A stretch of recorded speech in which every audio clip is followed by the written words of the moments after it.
all those tabs from yesterday studying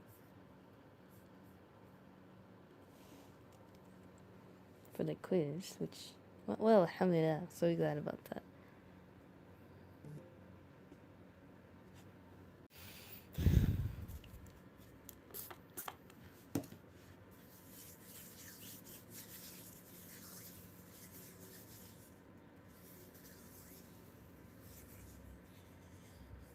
I have an assignment on Sunday, so I better not forget about that. It's like a huge one, worth 100 points.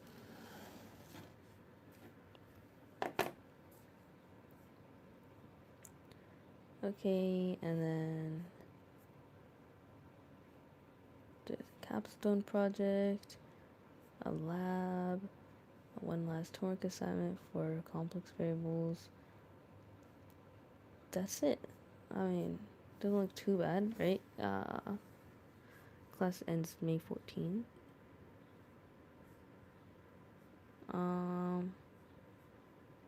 But yeah.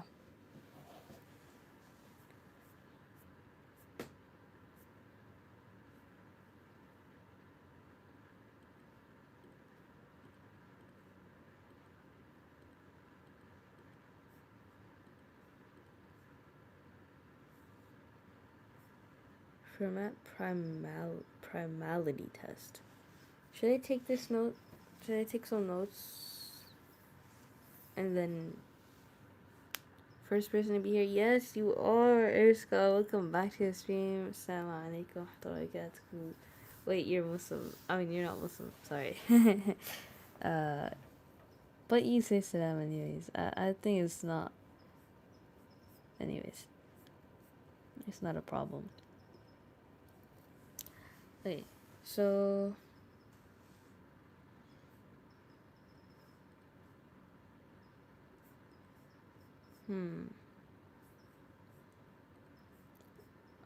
I feel like taking notes is not that helpful because, like,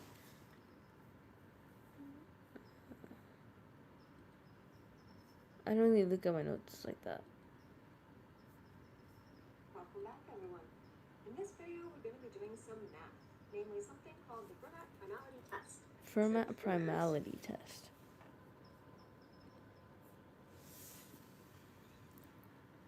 Hello. Walaikum salam. Awesome. Assalamu alaikum. Okay. Yeah, have you been Eriska, by the way? I just want to ask before I get started. Whoa, 16 viewers, 8 viewers. Okay, back to 1. It always jumps like that. Primality test.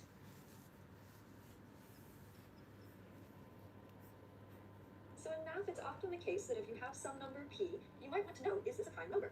So you could just go and look at all the numbers smaller than that value p and see if they divide evenly into p. But if p is big, that can take a really long time. So what this algorithm is going to do is it's going to test to see if we think that p is probably prime. Doesn't tell us for sure, but it can give us a good indication whether we think, yes, it's probably prime. So let's let p be a positive integer. Assalamu alaikum. Yo, Abdul Khaliq, wa alaikum assalam wa rahmatullahi wa barakatuhu. After this exam, in 7 or less than 7 hours, 6 hours, which is not that long actually. It takes me so long to get down even the simplest concept. I'm actually so worried about this exam. Please, please, please make dua for me. Inshallah, Allah subhanahu wa ta'ala accepts all our du'as. But yeah, how's your exam? Oh, I had a quiz yesterday that I was practicing for like 3 hours, and it actually went really good. Alhamdulillah. Like, it's so weird, man. Like, I had to use the bathroom right then. I was like, oh my god, because like we had a break before that. I was like, you know what, it's fine, I'll use the break to study more. And then yeah, I couldn't concentrate, but I think I still got it though. Allah make it easy for you. Ameen, ya Rab. Thank you so much. I gave her sweets and we celebrated her birthday. Helped her out. Aww. May Allah bless your mom. So you have an exam tomorrow. No, today. I had one yesterday for complex variables and I have one today for this subject. And I'm guessing it's based on the last lab, due to the first exam being based on basically the lab before it, and yeah, that was like the only thing that I didn't study, and it was really bad. Don't worry, it'll be easy. Thank you so much. And Kimberly, welcome back to the stream. How's it going? Well, grant you success. I mean, thank you. And Yuki is here. He wants to help out, but there's nothing to help, sir. Man, I'm actually starving. It's 6 a.m. though. 4. So that's P, and we're also going to let A also be a positive integer. So you can see the name in this title here. So Fermat. So Fermat is associated with a couple of theorems. The one that we're going to be using here is what's called Fermat's little theorem. So Fermat's little theorem. Little. It's that P prime. If P is prime, A is divisible by P. And A is not divisible by P. If you calculate 1 of A to the P1, if you calculate that, then that quantity equals 1. So if P really is prime, then A to the P minus 1 mod P equals 1. That's the Fermat's little theorem. Your cat wants to study with you. How are you? Yeah, he does. What is he doing, man? He's so stupid. He's eating fur. Oh my god. This guy, man. He ate it. It's so annoying, man. Now he's gonna throw up later. I'm just gonna throw up anyways. He would have found that whether I saw him or not. The cat is there to supervise if Joy is studying or not. Yeah. How are you? Oh yeah, I'm good. Alhamdulillah. I was good before Yuki did that. He's always ruining my mood so early in the morning, man. Where's Doggy at? It's been days since we saw him here. That's true. I don't know where he is. He's probably busy with school, but like it's the last sort of few weeks until the semester's over. Though I'm not sure if he has the same schedule as me. That's just what I'm assuming. But he has like a lot of exams right now. He always has exams, like him and the other Indian viewers, like Pragya. She hasn't been here in forever. I don't think she's coming back either. But I don't mind. She's always like doing good. And what else? Yeah, they had like this whole NEET exam that I've never heard of. It's called like NEET exam, and it sounds so hard. I was like, oh my god. It'll help them. If you have an A that's not divisible by P for any such A, if you calculate this, it had better be is going to be equal to 1. So an algorithm then, to test to see if P is probably prime, is to pick a whole bunch of different values of A at random, calculate this quantity, and see if you get 1. So if you get 1 over and over and over again, that's suggesting that P probably is prime, because if it is prime, you know you will get 1. However, if you ever see a 0, then you can conclude, aha, P is not prime. So that's going to be the basis of this algorithm. So an algorithm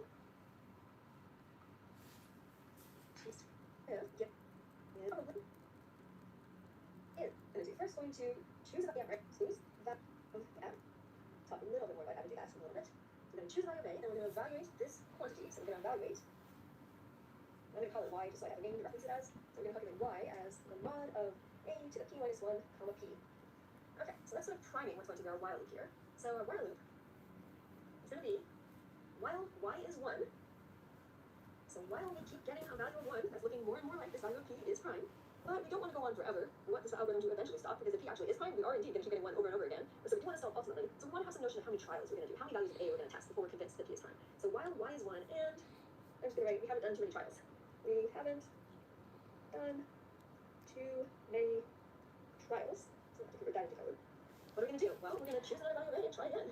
That's so weird, because the for loops are for the amount of trials that's specified, but why are they using while loops to do a specified amount of trials? But I feel like maybe it's supposed to like go down to 0.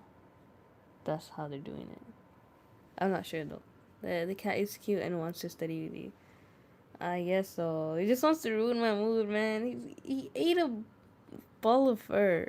I'm gonna stream tomorrow. I don't understand any math. Don't worry. It's just going over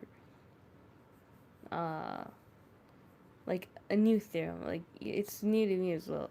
Mod is basically dividing A by p, and whatever value you end up getting is the remainder of how many times you do that division until you can't divide anymore, you know?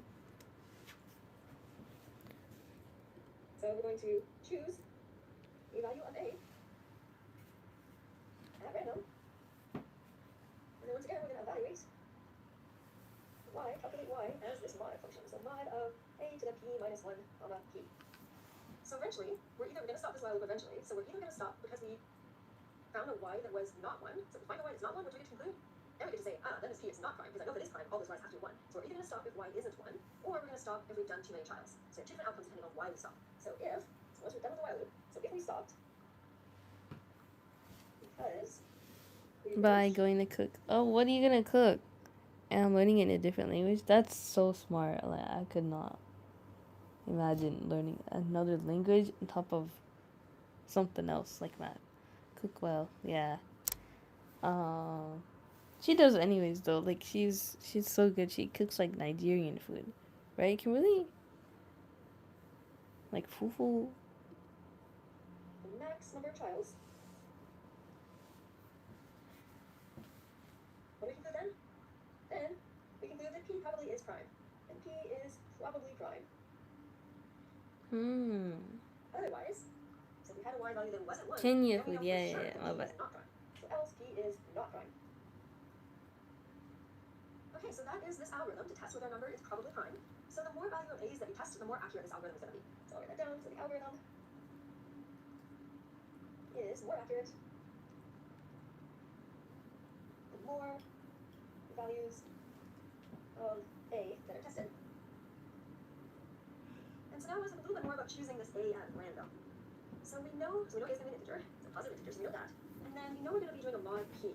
So since we're working mod p, I only need to look at a values between 0 and p minus 1, because we know that at the end of the day when we do mod p, all of our numbers are going to be between 0 and p minus 1. So anything bigger than that is equivalent to something between 0 and p minus 1. So we only need to look at a values between 0 and p minus 1. Okay, so that's times 0 0 So what would happen if a p minus is 1? So if a is 1, we're going to be calculating the mod of 1 to something, it doesn't matter, 1 to anything is 1. So mod of 1 comma p. So what's that going to be equal to? That's always going to be 1, regardless of what p was. So that doesn't give us any information. So I'll say that equality, so y equals 1, is trivially satisfied for a equals 1 for all p, since we'll be calculating y is the mod of 1 to the p minus 1 comma p, which is just mod of 1 comma p, which is always going to be 1 regardless of p. So that's not a helpful value of a. Any other values of a that are not helpful. And also 0. for what else? So another interesting one when we're working mod p, another interesting one is going to be -1. So what do we know? So we stated here that p was going to be greater than or equal to 4. So what types of values of p would we actually be testing using this algorithm for looking for a prime? We're only going to be testing odd numbers, right? We know that for p greater than 4, all of our primes are going to be odd. So then we're raising a to the p minus 1. So p is odd. So p minus 1 is going to be even. So if I take a minus 1 to an even power, what do I get out?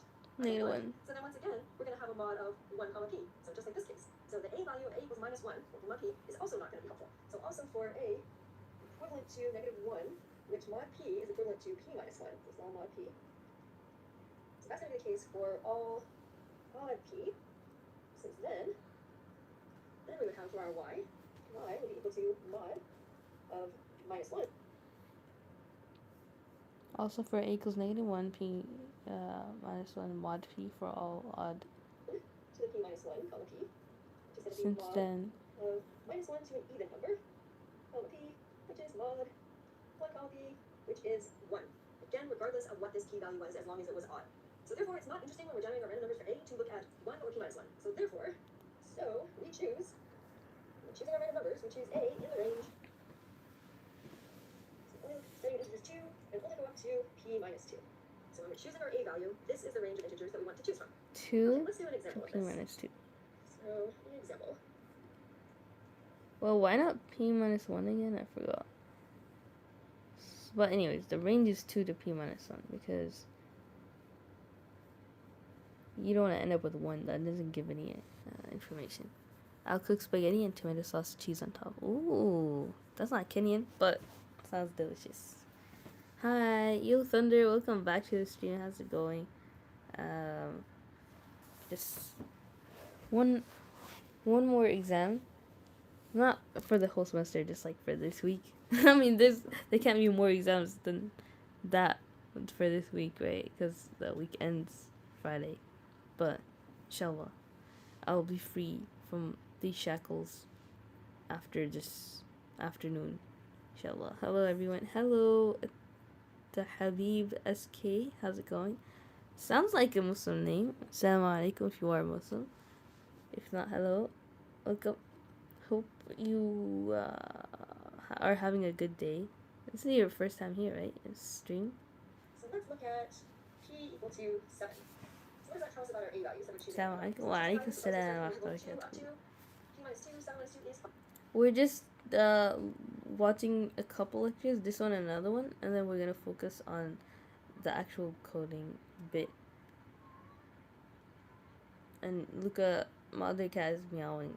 He probably it's 7 a.m. He's probably hungry. BTS or One Direction?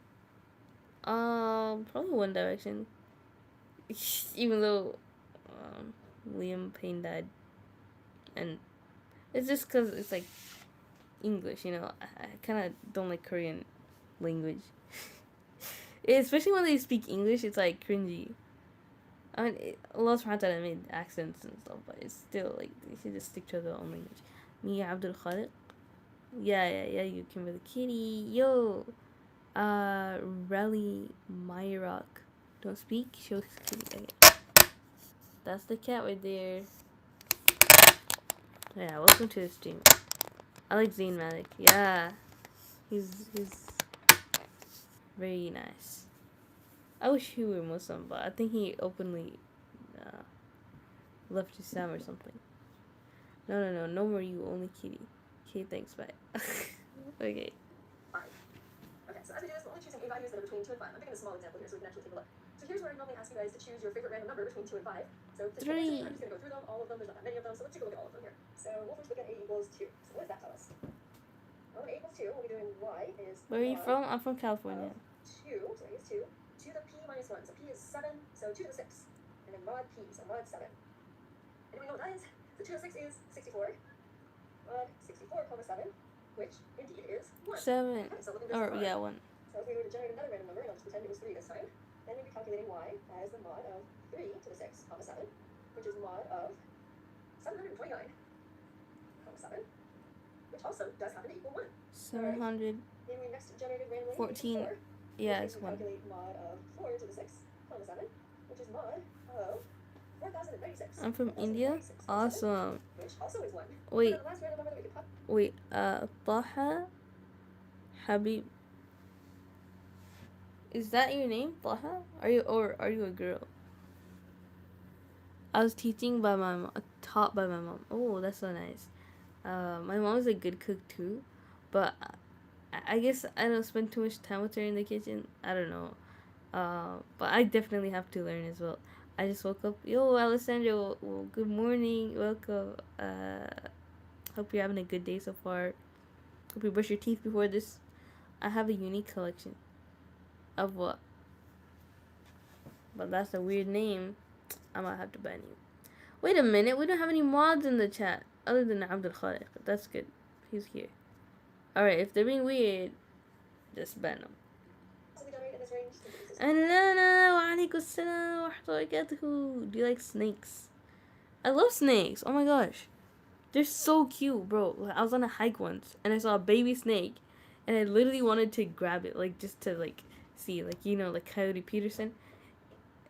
He was he's always there, like holding snakes and holding it by the head. Like I had like a literal animal restraint class before, so I know how to hold them and stuff. Just hold them from here and from the bottom so they're not dangling, and not holding the cloaca, I think, like the opening in the bottom. Do you drink water and eat? Oh my god, Lana, I was literally thinking about you yesterday because you said to drink water, right? And I didn't drink water. I was like, I don't want to pee during school. And I ended up, what's it called? Not being able to concentrate for the quiz because I had to go anyways. That's just natural. I was just like dehydrated. That was the only thing. So I need to drink water, but there's no water here. As you like snakes, may you stand up and what? Bye, Kimberly. Okay, bye. Smaller value p is 5 when we get y is mod 5 to the 6, which is 15,625. 15,625, 7, which actually is also 1. So as we did our while loop, we would keep getting 1 for all of these values of a that we randomly generate, and so therefore we would stop our while loop because we hit the accelerations, and thus we would conclude, that p is probably prime. So thus, p, the value of 7, is probably prime, is what this algorithm would tell us. Okay, a couple last notes that I want to make about this algorithm. So as you can see here, the numbers, the values for a to the p minus 1 can get rather large.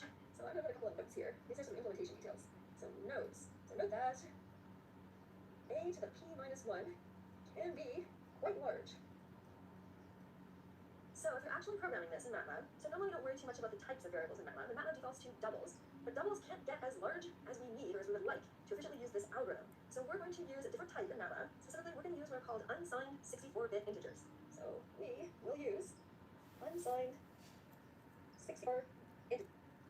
What interest means is that it's a type for a variable. It can only be an integer, so MATLAB doesn't have to save any extra space to be any extra bits to represent any decimal places, so Rose doesn't need to do that. And then the unsigned part means that we're also specifying that, okay, this integer is going to be positive, so 0 or above, so non-negative technically. So it's going to be a non-negative integer, and that allows us more space because we know that we don't need to represent negatives. So we're going to use what are called unsigned 64-bit integers when we implement this. And so there's going to be details in the lab handout about how you actually do this in MATLAB. So we're going to use these guys instead of doubles, which is MATLAB's default. We'll do this to allow larger numbers 64-bit to integers. be represented. Alright, so as you probably guessed, this is going to be on this week's lab, and so this was Fermat's primality test to test whether or not a number p is probably prime. Okay. But she didn't explain the 64-bit thing. I think she'll do in the next one.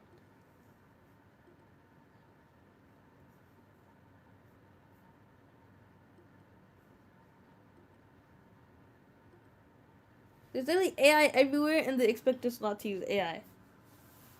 Like, even for a lecture, there's an AI. What the?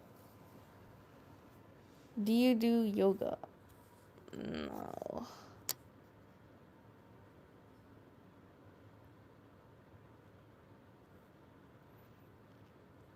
Yesterday, I went to tumbling. It was so fun. I still had a session. Ooh, that sounds so fun, Alessandra. I'm so glad. But you did say something about breakfast, too. I just couldn't read it in time. We've all done enough programming now to answer the question of... Dang, watching in 2 times speed makes the real voice sound so slow. When you write some code and run it for the first time, does it usually work? Well, for most of us, the answer is probably no. Usually something goes wrong. So what do you do then? Well, you try to find out what went wrong, and then you try to fix it. So in programming, that is a process called debugging. The legend is, or the story is, if you're wondering where this word debugging came from, so way back in the day, computers used to be really big, so they would occupy an entire room to house the computer. So people would be programming it, and then sometimes, the code wouldn't work. So one of the things that could happen was, this is a computer that's sitting inside of a room. Well, there literally could get bugs in the computer. So the story is that one time some program wasn't working, so they sent one of the programmers into the room to try to figure out what the problem was, and she literally found a moth sitting on the computer somewhere. So she had to literally debug by taking the moth off of the computer. So that's where the term debugging came from, as the process of trying to find and fix the problems in your code. Okay, so let's talk about what types of problems you can have in your code. So types of errors is what I want to talk about first. So types of error. So there are a number of different types of errors that we've all probably seen up to this point. So the first one I want to talk about is what are called syntax errors. So these are things when you are, missing a closing parenthesis or something like that. So missing, you've got this blur open like that. Those are things that MATLAB will often notice, and they're going to. So that's kind of a good thing. MATLAB finds these and something is flags.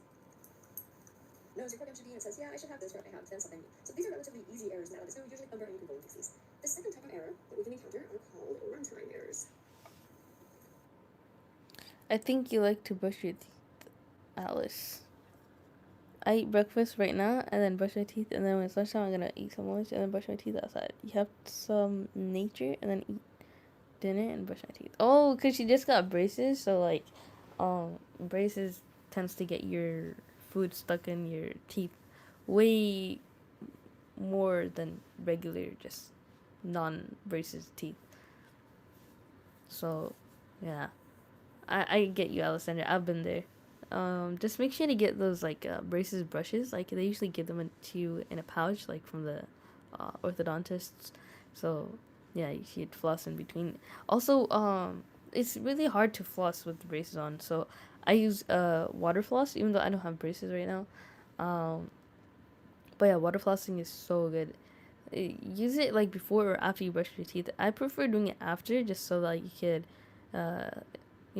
make sure to get all the toothpaste residue out. Just because like rinsing sometimes doesn't do the job. But yeah, Lana, remove his comment, Lana. That's so weird. So many trolls. I know, man. That's so crazy. So runtime errors. So for example, if you were trying to do, so you've written some code that said n equals 3.5, and then you try to go y equals, maybe you have some vector, so you have theta, and you're trying to index into that vector at slot n. So from a coding standpoint, that looks okay. I've got all my parentheses, I've got my semicolons, my equals, everything looks okay from a syntactical standpoint. But when you go to run this, is this going to be happy? No, it's going to be trying to access slot 3.5 in your vector, and we do not have a slot 3.5 in our vector. So it's only once you run the program where you're going to find out that there's a problem. So another one like this, so for example... Wait, what's the problem with that? So for example, there's a problem. So another one like this, another problem node where you're going to find out that there's a problem. There's a program that says 5 in our vector. So it's only once you vector 3.5 in our vector. Slot, we do not have a slot 3.5 in our vector. So it's only once you run the program where you're going to find out that there's a problem. So another one like this, where you're going to find out that there's a problem. So find out run only vector. So it's only once you run the program where you're going to find a program. Slide vector. Is this going to be happy? No, because it's going to be trying to access slot 3.5 in your vector, and we do not have a slot 3.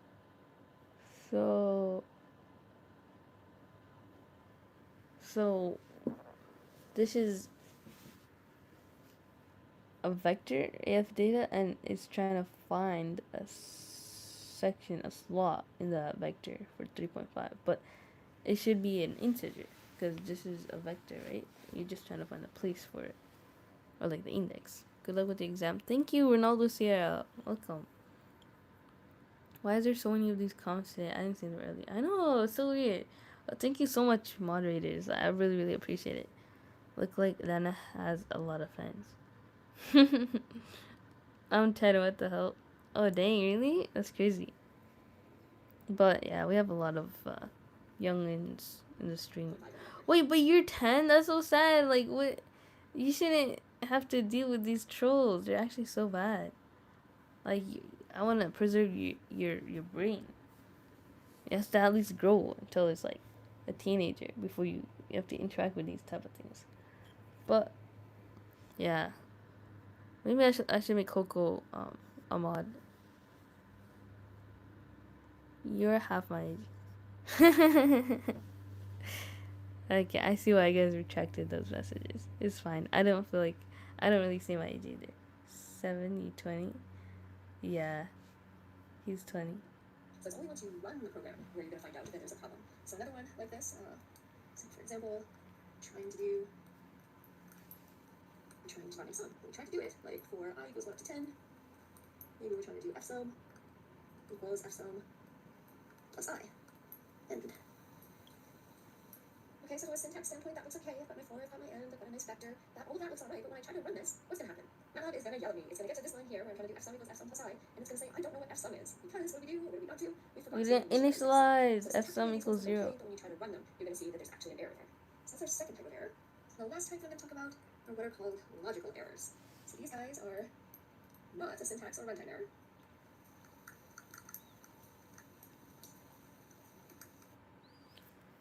Cooking right now. Really? What are you cooking? Wait, I'm a mod? Yeah, you are, Coco. Cause you're 20, you're older, so I want to put the work on you instead of Lana, but I don't want to take away her moderator, because I already gave it, so might as well give it to you now. I'm finally allowed. Awesome. You guys trust me? Thanks. Of course. I trust my Muslim viewers. So MATLAB isn't inherently yelling at us about these, but your code just doesn't do what you wanted it to do. But your code doesn't do... Wait. So for example, this one, you wrote code if is at is like x. So it's something that we're pretty used to seeing mathematically. Oh yeah, we're talking about x being between 4 and 6, but that's not to MATLAB. That doesn't mean the same thing. So it looks fine. It won't yell, MATLAB won't yell at you, but it is probably not what you want, what you intended when you wrote that piece of code.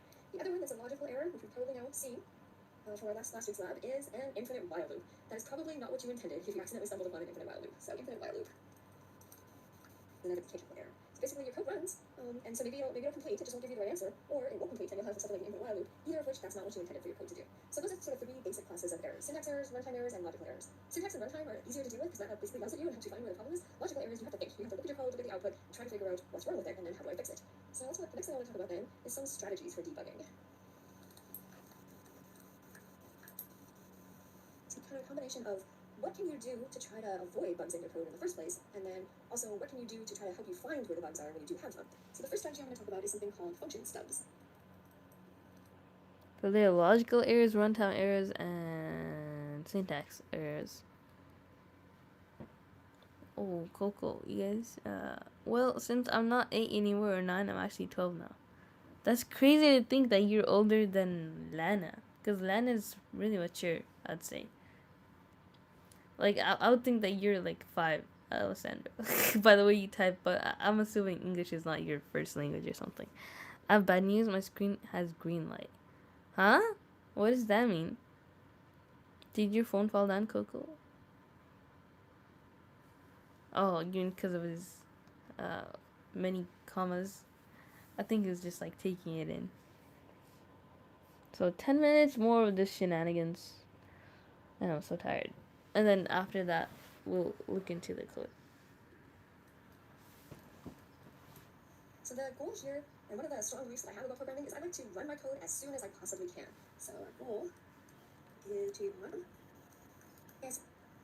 And by then I have finished everything and then run it and code as quickly as possible. I mean, as soon as you've written the minimal amount of code that MATLAB won't yell at me and I can actually make it go, I should do that. So the goal here is to run it as soon as possible so that you can check your code a little at a time. So to check, I write a code, and then I run it and make sure that part's okay. And then once I'm confident in that part, I write a little bit more code, run it, and make sure that part's okay. So then I haven't written a whole slew of code, and I run it and something's wrong, and I have no idea where the error is, and I have to go through all of my code. So I want to run it little by little so I can see if I made any mistakes. So function stubs are going to let us do that. So when I give you the PDF that describes the program that we're going to be writing for each question, I tell you these are the functions that you're going to have. So I'm giving you that structure. So then this strategy is you should take each function, and we're going to write just a stub for each of them. So for each function, some stub that has header. That MATLAB doesn't yell at us, it's going to assign output.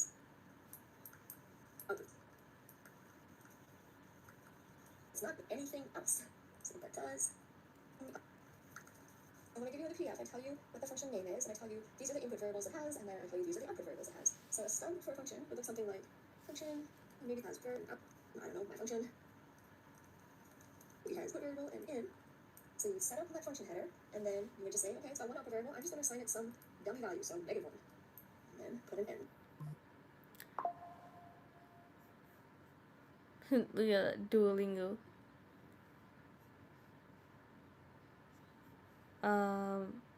Sorry to hear it. Hope you get it sorted, Coco. No, it just randomly popped up. Oh, the green light. Oh, that's why. Yeah, I hope it gets resolved. I have to get it fixed. Hi. Yo, Pixel Persona, welcome back to the stream. How's it going? I'm very hungry, but I'm already downstairs in my kitchen, and I do. Wait, if you're downstairs, like, why is that a but? Just eat.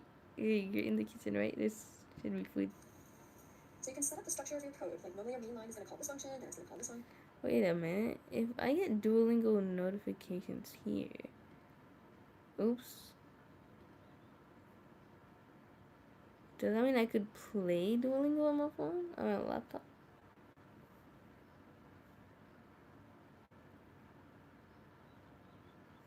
Huh. Interesting.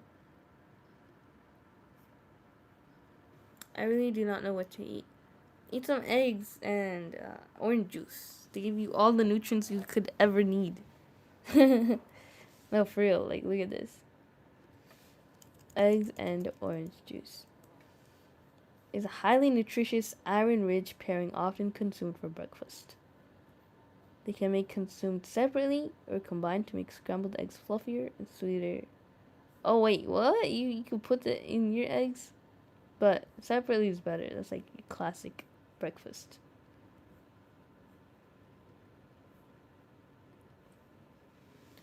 Serial Alexander. Is vibe coding or just coding? Just coding. It's for assignment purposes. But yeah, welcome to the stream. Restory. How's it going? Well, I have soup. I don't know how to make it in the microwave. What kind of soup? Function and this one. So all those functions that your main line is going to be calling, you can set up role function stubs for all of them. So if you How can you say like it's your house? build your code little by little, it's going to let you fill in each of these functions one at a time, run your code, and make sure that, okay, it still looks good. So that function, I'm confident that function is going to work. And then once you're confident in that function, you can move on to the next function. And so test your code little by little so that you're not stuck at the end when something's not working trying to isolate where the problem is. So that's the notion of function stubs. The other That's the notion of function stubs. Function, my function, and out. Let's see, input is the output. idea that I'm also a big believer in, a little bit more so, is something that I call debug output. So the idea here is that you want to be able to see what's going on in 5 more minutes of this lecture and we're gonna go. What's MATLAB exam? It's the programming language. Pokemon soup and has chicken in it. Pokemon? So does that have Pikachu in there? Never heard of it. Doesn't sound like Pikachu. Literally what I was thinking. It's where they make math in lab, hence MATLAB. Wow. Wait, how'd you know? Jesse. our program as it runs. So in other words, what we're going to do. Like, I work very closely with my professor Walter White, and yeah, it's pretty chill. You get to learn a lot of science in an RV for some reason on a pan. But I don't know how much minutes you put it in the microwave, and I'm really hungry, and I'm not allowed to make eggs without supervision. Come on, you're 12 now. That's pretty old. Wait a minute, meth ain't good. Oh wait, you're right. That's actually haram even. We're basically just going to put a lot of F-printfs in our program. So the idea is include lots of F-printfs. What are they going to do? They're going to show the current values of important variables, and they're going to show code flow. So you might put a message at the top of a function saying, hi, I'm entering this function. And then you know that, yes, my code made it to that function before it did something bad. So include lots of F-printfs to show current variable values and to show code flow. For example, I'll offer my code and F-printments at top and the function. On the entering one is include the input variable values. Oh, no, but my parents told me I only could do it with supervision, even though I'm 12 years old. Just do it anyways. Make them mad. I literally do that too. Like, I'm not a bad kid, but if they restrict you for, no reason, just out of fear or something, then just go for it. Like, they're just scared because they think you can't do it without doing something wrong. But honestly, nothing's gonna go wrong. Chances are, cause I go to the lake, right? I go to to see the ducks and the geese and the animals and the cute stuff.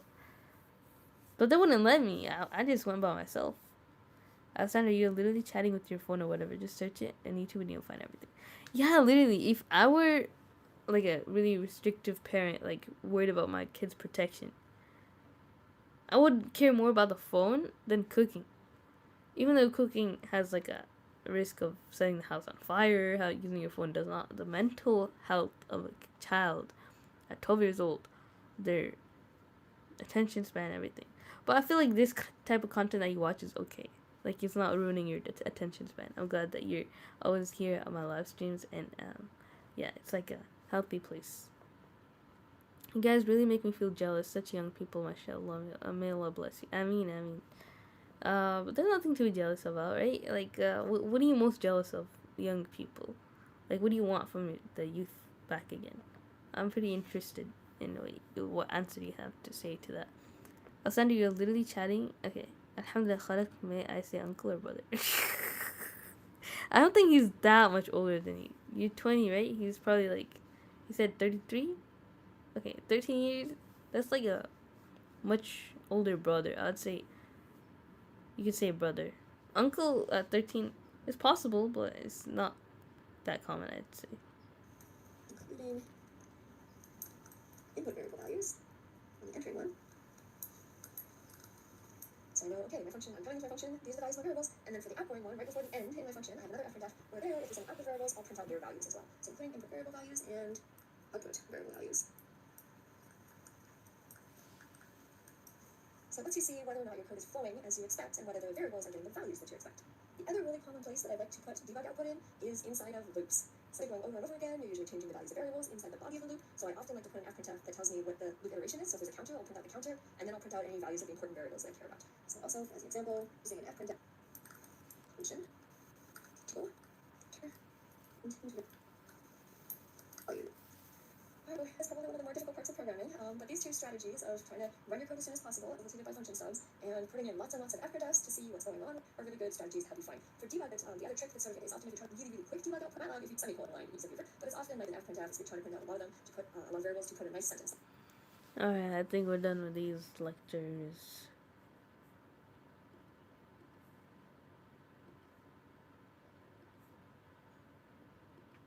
Maybe one wordle before we begin.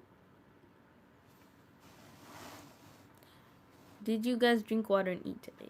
I need to drink water. Okay. I'll get a cup of water. Then again, my stupid cat, he's gonna drink it. There's literally a cup here of water and he drank it so many times. I didn't make fun of anything. I just asked. Assalamu alaikum. Wa alaikum assalam wa rahmatullahi wa barakatuhu. Faris Imran. Welcome back to the stream. But yeah, later tonight, inshallah, we're gonna get back to the Ibn al-Qayyim rahimahullah's book, The Disease and the Cure. The soul, purification of the soul.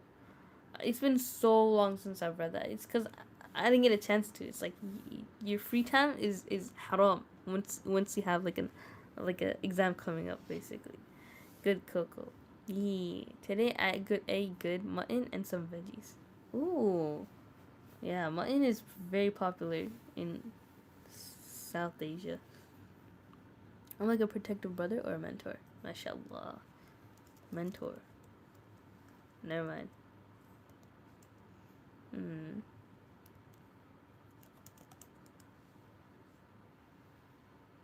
Dang, that was the worst guess ever.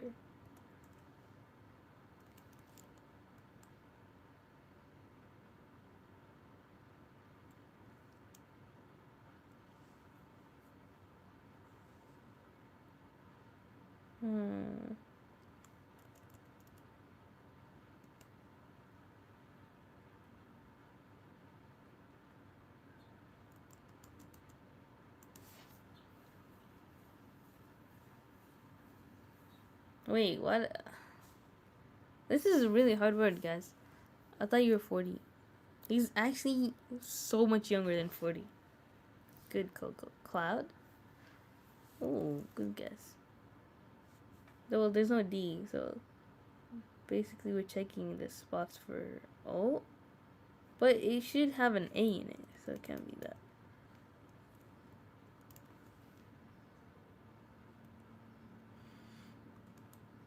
Oh, I know it has no T and an S, but at least we know the placement for O. And that there's a C. Dang.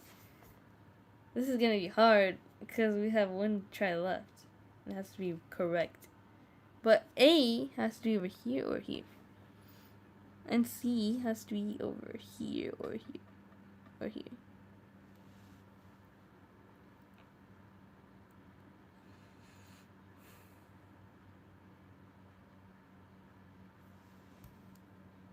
Well, I would put mocha, but H is not in the word. Hey, Dre, do you use Threads? Oh, well, I've seen Threads. It's always like highly promoted on Instagram. It's pretty nice, like when I did use it, but I don't use it much. I found how to make it. Oh, nice. Eggs, right? To answer your question, Drea, I'm jealous of young age because that is the age where people get to learn and grasp things well. And I realized today that I could have done much more back in the days. Aw. Well, you know, if it makes you feel better, you could learn anything at any age. It's just easier when you're younger, but effort always beats talent. That's what I've heard. Effort, hard work beats talent. Like you're never gonna, you know, find somebody who tries their best to learn something but they're not good at it. Have less skill than somebody who has that, you know, ability but they don't use it. Because kids nowadays, the younger, but they have so many distractions. It's not their fault, by the way. It's just society pushing so much short content and brain rot into their brains. It's really bad. It's not good, I swear to God. It's extremely inappropriate. What is? Threads? Oh, I'm so sorry you had to experience that to be able to say something like that. It's like, yeah, a lot of bad stuff online that we wouldn't have seen otherwise if we were not on this online platform. Sometimes I come across things and I'm just like, dang, I wish I never used this device, you know? But it's impossible to not use devices nowadays for things like, you know, homework and just general needs, you know? But yeah, even like the trolls that come on here, their comments are so disturbing. You wouldn't have heard or seen any of that if you were to just live in person, like completely without any internet access. Images of the Prophet sallallahu alaihi wasallam and Allah subhanahu wa ta'ala. Dang, I've seen those caricatures by French people as well. They do that to just be Islamophobic and they have a lot of political agendas against Muslims. But yeah, don't let it stay in your brain. That's not in your control sometimes, but as much as you can, try to focus on other things. Hello, please say hello to. I'm kind of skeptical about saying random names because I used to give shoutouts and then it turned out being bad. But yeah, welcome to the stream, JLCH. How's it going? Put 1 cup of water and then tell me how to put it in 2.5 minutes in the microwave. Huh? With just 1 cup of water? Alessandra, what are you eating?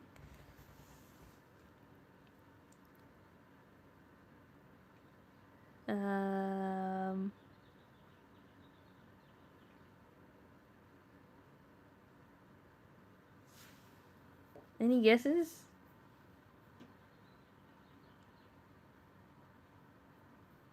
Pokemon. I searched it up.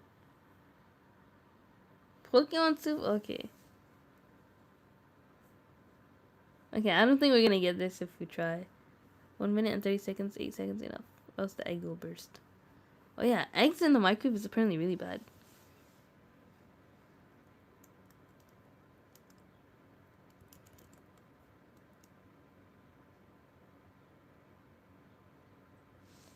Focal point.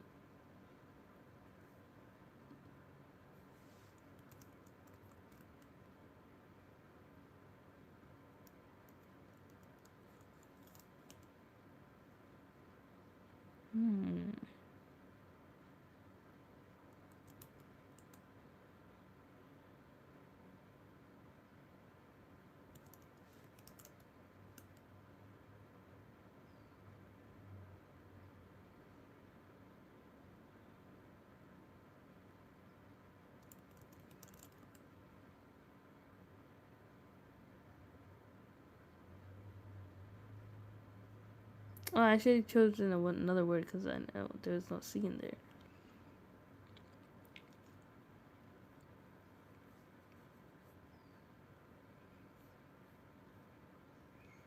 How does it end with the H but there's no C behind it? What? Hey Dre, have you heard of the story of Imam Malik and the Traveler? Imam Malik and the Traveler. No, I don't really know much about Imam Malik rahimahullah. I only know that he was beaten up so badly in prison or something that he couldn't use his hands, so that's why they do seven, like praying without the hands folded. If you're Sunni, but yeah, I think you're Sunni because Shias don't care about the imams. But yeah, tell me about the story. Surprisingly, that's good, and I made it correctly. My mom bought the whole entire box at the store with Pokemon soup, so we got a lot of. Oh wow, $13. I think you mean like. Yeah,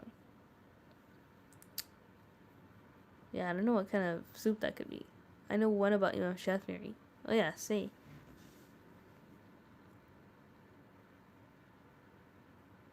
This is probably another hard word. Scorch.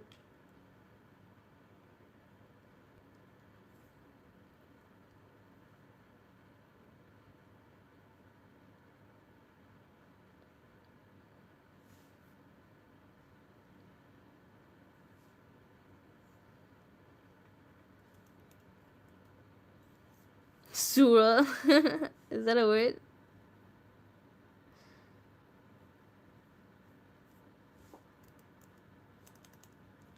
Borch. Lorch. Scorch. Dorch. Morch. But there's no there's no C. This is so hard, bro. I gotta go. Okay, bye, Nana.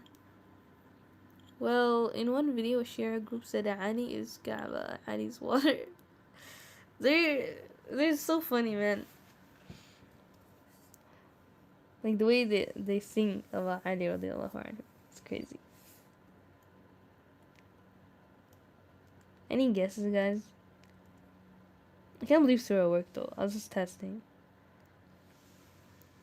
There's a lot of mods, so it's gonna be fine if I left. I'll do some physics. No! Okay. See you later, Coco. Thanks for tuning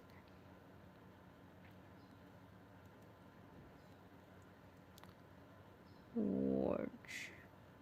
Wara.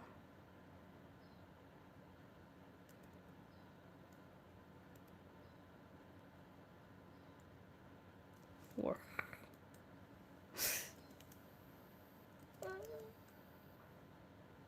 Whoa! Worth? Oh, dang. That's crazy.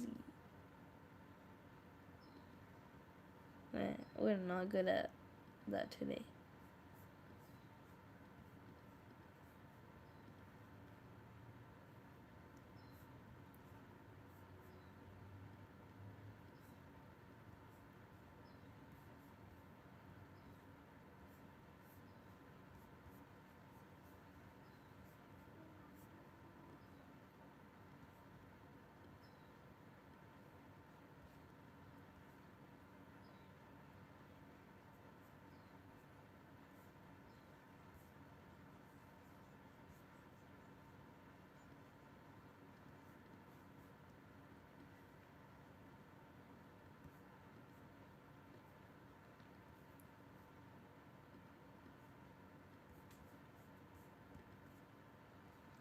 Okay.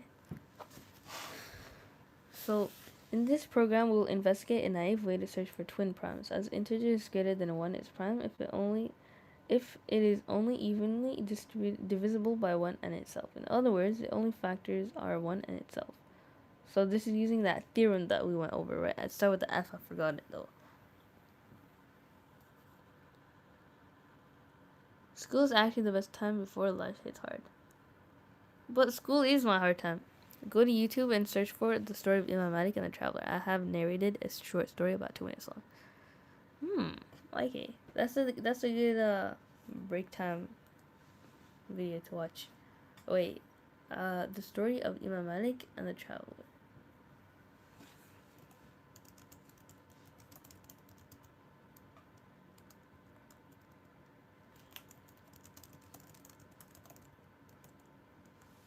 I hope I spelled Traveler right. I want this book, by the way. The book of 500 words, like. You know how I read books all the time. Is that...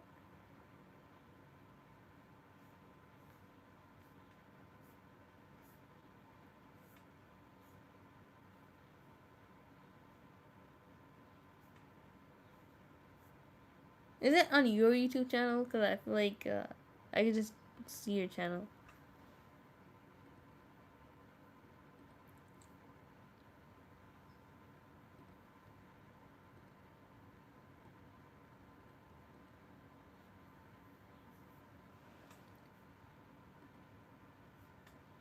Imagine traveling for months, thousands of miles across the desert, just to ask a single man 40 questions.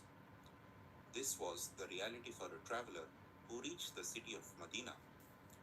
He had come to see the Imam of Darul Hijrah, the great Imam Malik ibn Anas. rahimahullah.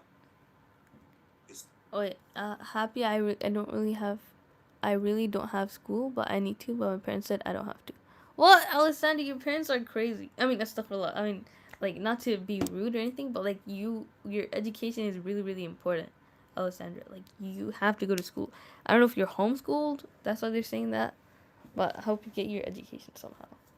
That's like your right as a kid. Like you need your education. School's actually the best time. Okay, I'm going. Okay, bye, Faris, everyone. people back home were waiting. They needed answers on law, worship, Hello, Linda Thao. Welcome to the stream. How's it going? I'm actually about to do like some programming, like this lab, but I want to watch one of the subscribers, one of the viewers content. So and life. yeah, how are you? I'm great, thank you. Sorry, I keep pausing the video. But yeah, and my parents say they let me have breaks when I have school, but because they don't really want us fighting in with them. I don't trust them. He sat before the Imam and presented his list, 40 questions in total. Imam Malik listened. For the first question, he answered. I don't For know. the second, he answered. But for the third, he stayed silent. For the fourth, silence. Out of 40 questions, Imam Malik answered only 4. For the other 36, he looked the traveler in the eye and simply said, I don't know. La adri, I don't know. I knew this story. The Yeah. traveler was stunned. He cried out, Ya Abu Abdullah, people have sent me from a far distance. What shall I say to them when I return? I don't know. Imam Malik did not flinch. He told him, Go back to your people and tell them, I asked Malik. And Malik said, I don't know. Today we live in an age where everyone feels they must have an opinion. We comment, we debate, and we guess about the deen of Allah subhanahu wa ta'ala. But the Salaf taught us that I don't know is half of knowledge. It is the shield of the believer. If you don't have the dalil, silence is our safety. Protect your soul. Follow the way of a Salaf or Salihin. Don't be afraid to say, La adri, I don't know. Wow. It's a very, very, very nice story. MashaAllah, MashaAllah. MashaAllah. Oops.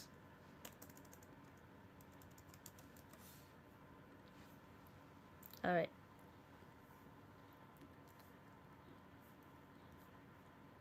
La adri. If I put that on an exam, they better give me full points. I only draw on my YouTube channel for fun. Nice. What do you draw? I have a job, Chipotle. Nice to meet you.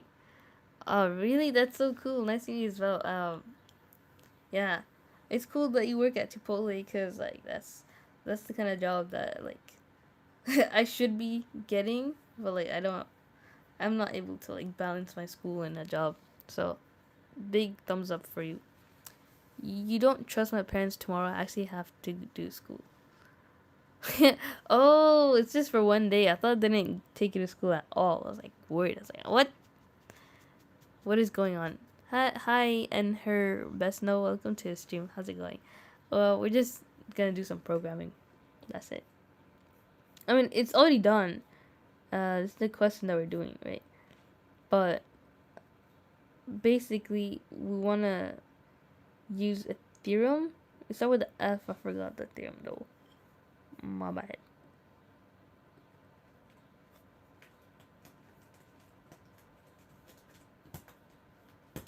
Florence theorem or something. Somebody's scratching. Oh, it's Pixie. Okay, it doesn't matter what the theorem is called. We just want to get a guess that a number that we input is a prime number. And the way that we do that is take the modulus. Not the modulus, the mod of the prime number with another number between two integers less than the prime from 0. And then from 0 or from 2 actually. Yeah, from 2. Because we don't want 2 or we don't want 0 and 1. We want an actual insightful guess. And so take the mod of that, and if the mod is 1, then we know that it's a prime number. So this is how we code it, right? Take the function, and n equal, we're just calling the function here, it's the header function. But here, n equals get positive integer. We want the function n. Write a program that calls the function get positive integer, which should keep prompting the user and give error messages using d until a positive integer is entered. So we use a while function. While 1, n equals input, enter a positive integer. If n is greater than 0, and the absolute value of n minus the round n. So this part is to say n is still greater than 0, but it's not reaching 1. Anything, it's still positive. We're just accounting for anything that's not like an integer. So we return that function using an if-else statement inside of a while loop. And we print the invalid entry if the n is greater than 0. While it is a positive integer.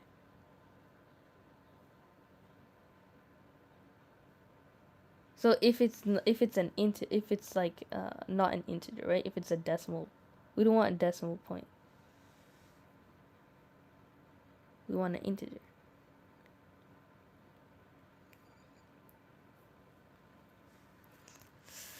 Are you a CS student? Not really. It's like just a data science student. Jazakallah khairan. Wa iyyakum. Yeah, that was a really good video. You should do more. Because it's authentic, right? You gave the dalil and you're saying to state the dalil. Don't ever give your opinion on things that you don't know. Just say I don't know. People, they say things but they don't actually know. It's crazy. This is a renowned scholar saying I don't know. So imagine us, how less not privileged, but like less what's the word? Less I don't know. You know what? Yeah, you get what I mean. Yes, I give the reference in the description. Very good. So the first few twin primes are 3, 5, and 5, 7, and 11 and 13. Alright, so yeah, we want the while loop.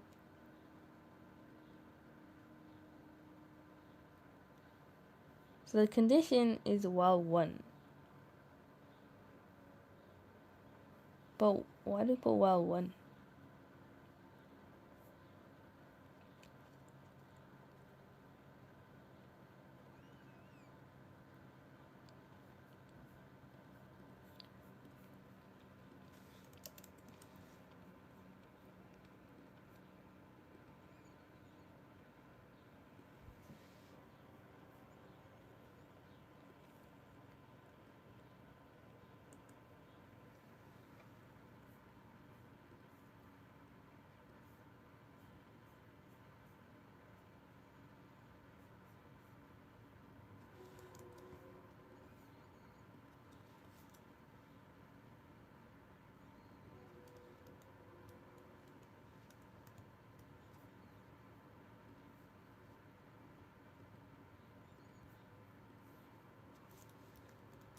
Is it too long? Yeah, it's too long. I should just put the whole lab in.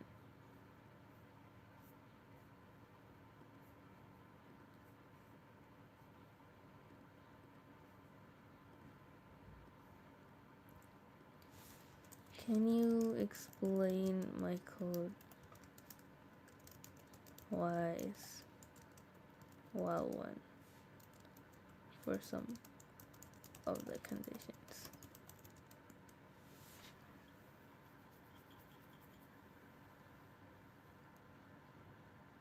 After this, I'm gonna get some water, inshallah.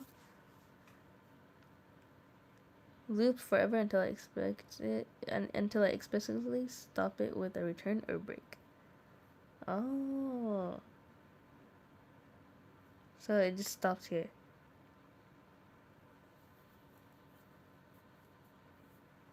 Okay.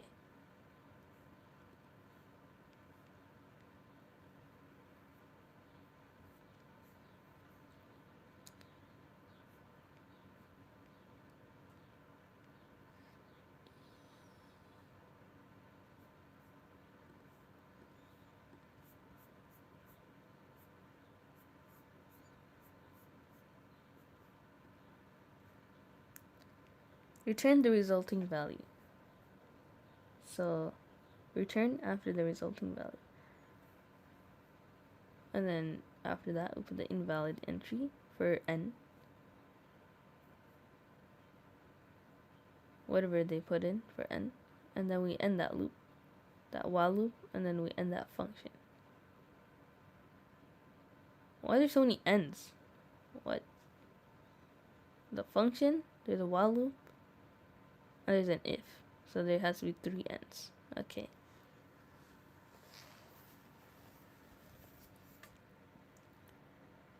Print twin primes. For I equals 2 to n minus 2. So that's our function, like the modulus interval. Not a modulus, the mod interval that we need for a. But here we're just using I because of the iterations, right? It's simpler that way. It's a very common letter to use for that. But yeah, for print twin primes, we should take in a positive integer n. So that means to put it inside the parentheses on the function part. And then use a loop to naively search for all twin prime pairs with both numbers less than or equal to n. Both numbers less than or equal to n. So check if twin primes I plus 2 less than or equal to n.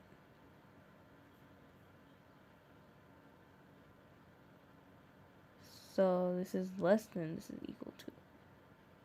Equals 1. Each iteration should call the function check if twin primes for the current potential pair. Okay. Print twin primes. And then if check if twin primes is equal to 1, each iteration, if the current potential pair is a twin prime, it should be printed. D and D are twin primes. So this part is easy. We're just going to print that. But how do we know to print 1 I and I plus 2?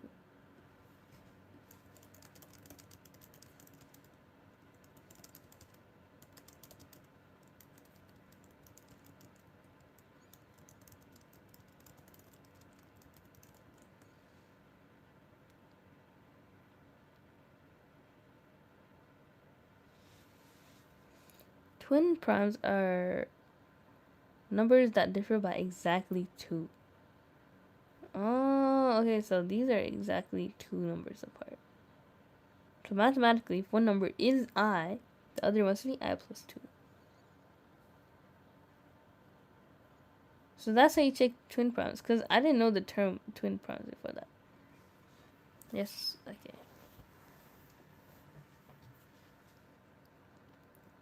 Let me get some water real quick. Nana was right. I need to get some water, even if my cat drinks from it.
Alright, I'm back with my water.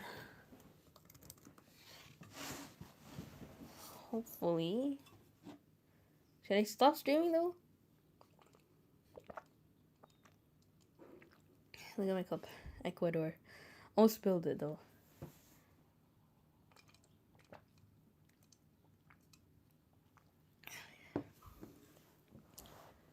Okay, so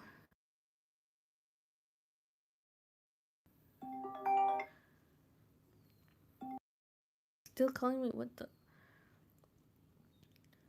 Alright, so you're doing exactly what the definition says.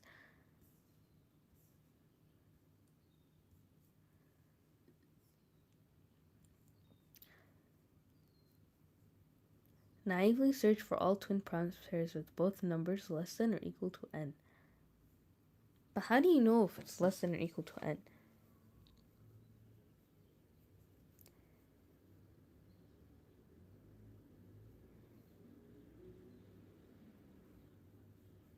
Okay, so it had by less than or equal to n, since they're doing it n minus 2, then to do I plus 2, that makes it equal to n, but less than is just I. So we want it between that interval. So that's what they meant by less than or equal to n. Just I and I plus 2. I need some chapstick or something. Wait, let me see where should I stop if we're close to the end or not. Oh, we are. So, yeah, this question is pretty simple. If the current potential pair is a twin prime, it should be printed. So check if twin primes are two equal signs, don't forget that, equal to 1, then the print, and then you end it. Otherwise,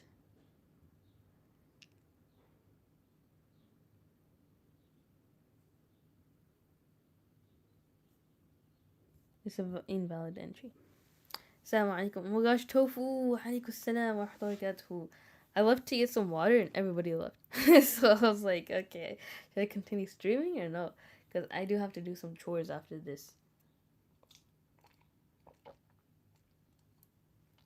But I don't have much time to do anything. Like, it's literally 8 a.m. and my exam is at 1 p.m. Or, like, I should leave at 1 p.m. So I have, like, 9, 10, 11, 12, 1. That's 5 hours, not too bad. But were you sad the other day? Because, like, that's the last thing I remember of you. And there were so many trolls earlier today. Oh my gosh, I had to make Coco another mod as well. So, yeah, this is the check if twin prime. Where is it? Check if twin prime? Or print twin prime? That we did.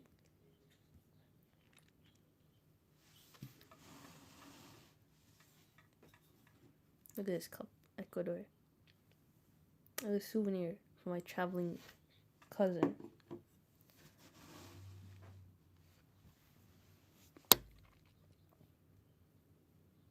The function check if twin primes should take in a positive integer a and a positive integer b. So when you take it in, it goes on the outskirts. It goes in from the outskirts. It's like, you know when the castle, it has like a big door, and they let down the door. That's what it is. It's on the outside. So it's on that side. The input goes here, and the output goes on the other side, like the inside. So if AB is a twin prime, pair and 0 otherwise. Hold on, take in that. Use the function is primed if in determining if A and B is a twin prime pair, and then return a boolean equal to 1 if it is a twin prime pair and 0 otherwise.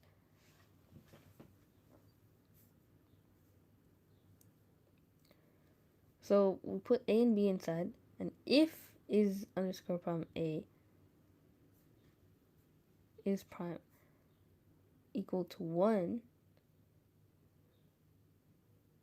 and is prime B equal to 1, and the result is 1.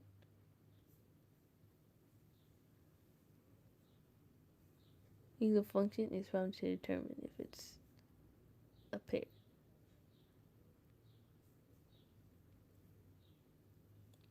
So this is just to see if they are, these are Boolean values, right? We're supposed to make sure to write this function as well. Result equals in is prime. Taking a positive integer a and b, use the function is prime in determining if a and b is a twin pair. If it is, and 0 otherwise.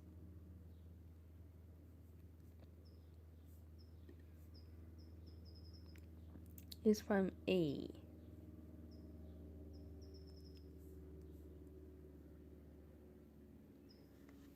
So it's not like you make that function, you just use that to determine if they're twin primes by using Boolean values.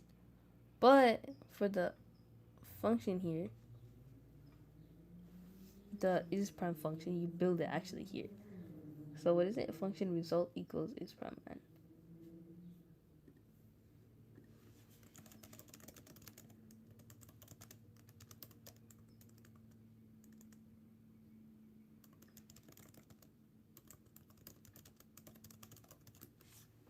You'll still be studying after the exam today? I don't think so. I think I'll just read and then I'll be done. Because I do have an assignment after the exam, but that's on Sunday, so I'll do that later, inshallah.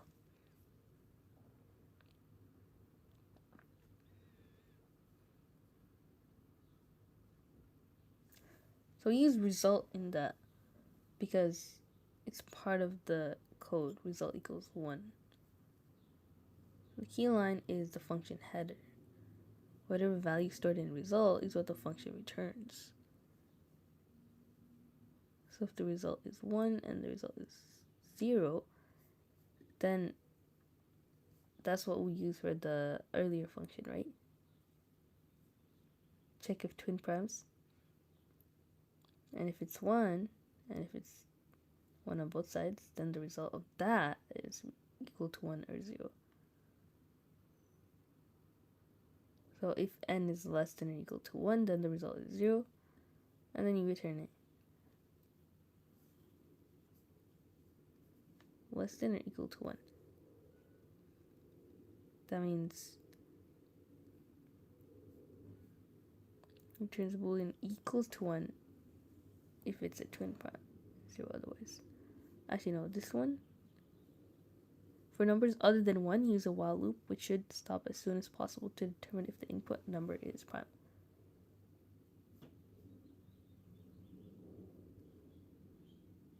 For is prime. So if it's less than or equal to 1, then the result is 0, because we don't want less than 1. And if I is equal to 2, then the result is 1. So while I is less than or equal to n minus 1, then if the mod is 0, then the result is 0.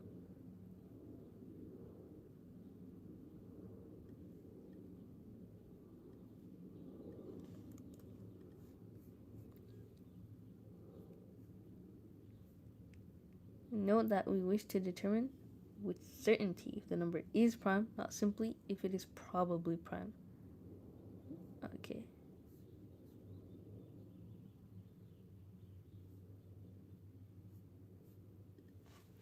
Am I late? Wa alaikum assalam wa rahmatullahi wa barakatuh. You're not that late. Just 80 minutes late. But it's okay. Welcome back. How's it going, Sahid and Tofu?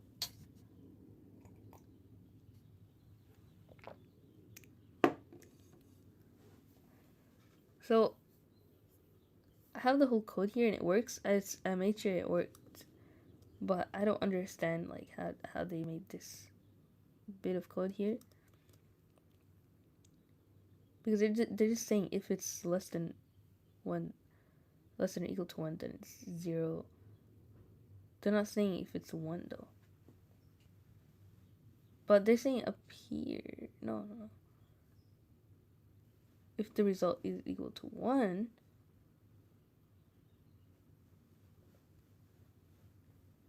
so I equals to 2, result equals to 1. Oh yeah, they are accounting for it here. I equals to 2.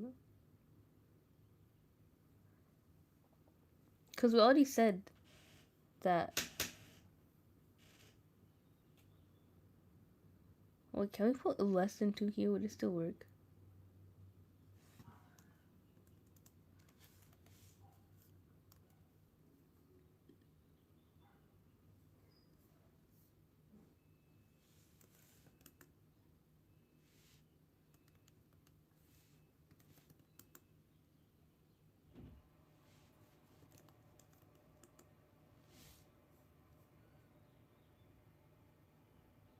Seems like it still works to put less than 2.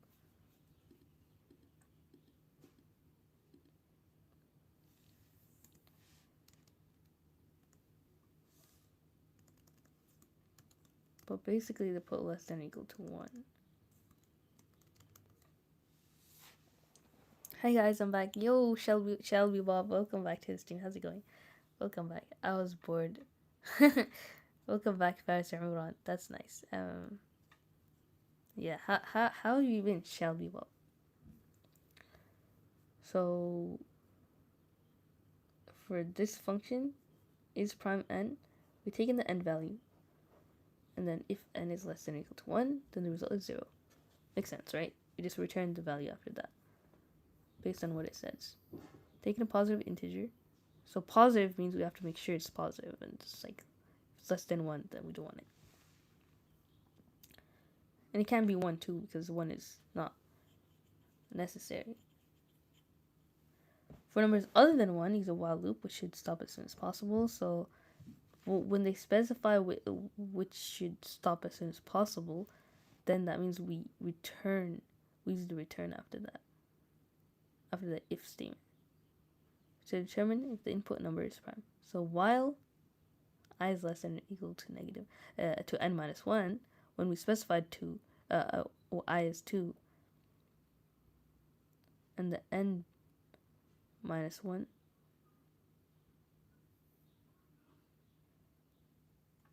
so if mod n I is 0, then the result is 0, because we want it to be 1. Then if it's 1, then it's prime. So we stop the while loop like it asked, and now we end it. I equals I plus 1. Why is it I equals I plus 1?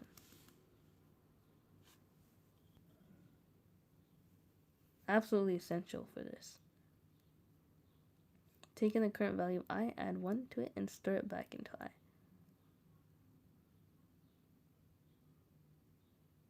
Test every possible divisor from 2 up to n minus 1. So we put n minus 1 here, right? I being that less than or equal to n minus 1. We have to add it back because we don't want to change I. Amila, bless her, Repank. Bless who? I found out my teacher's baby died. Oh no, that's so sad. Bro, I hope your teacher gets the support she needs, because grief is really bad. But if she's Muslim, I don't know if you're Muslim, but she's Muslim, in Islam, then that sacrifice of losing a child, it's like, you'll be granted paradise for that.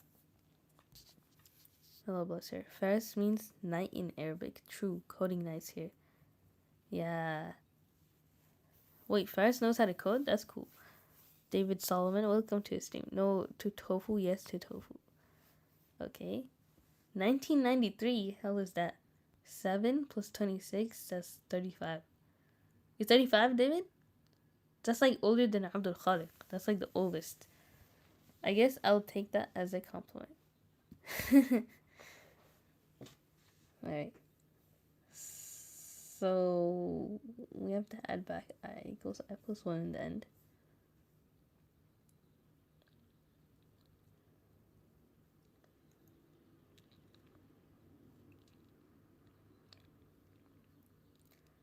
Responsible for updating I.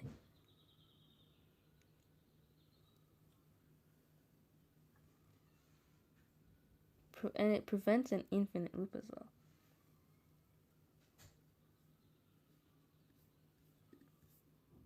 Do you think I could do this all like without looking? Because I have to try it.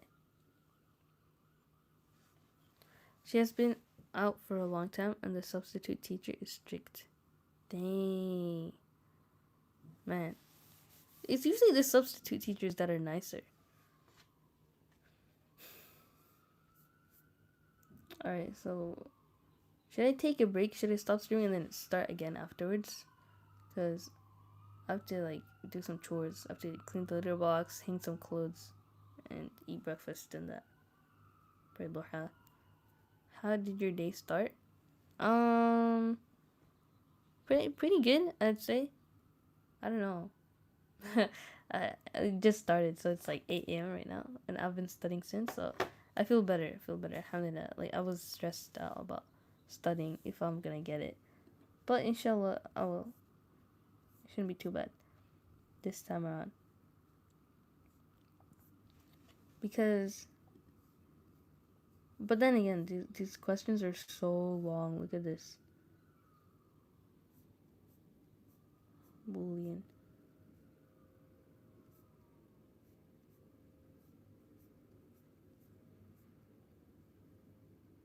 Factoring game.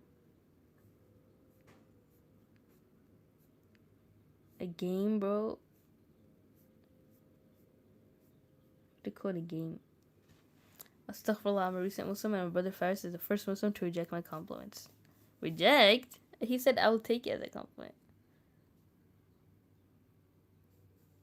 It's a bumbleclap, brother.